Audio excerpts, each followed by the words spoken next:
In this video, I'm going to show you how to do some basic statistical calculations with your Google Sheets. So we're going to calculate four things: the mean, the median.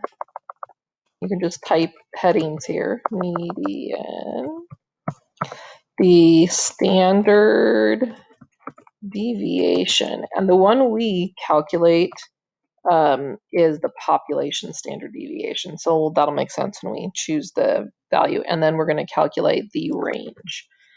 All right. So, and you can always, if you highlight your sheet and you just come in here and double click, it will make the columns as wide as the biggest set of words in there. All right. So to calculate the mean, you hit an equal sign and then you start typing the word average because mean is the average. You'll notice a whole bunch of stuff pops up. So I'm going to click average and you'll notice a parentheses pops up.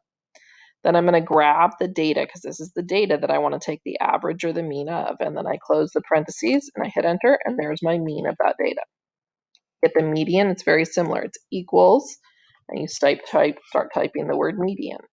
And then again, I'm going to highlight, close the parentheses, hit enter.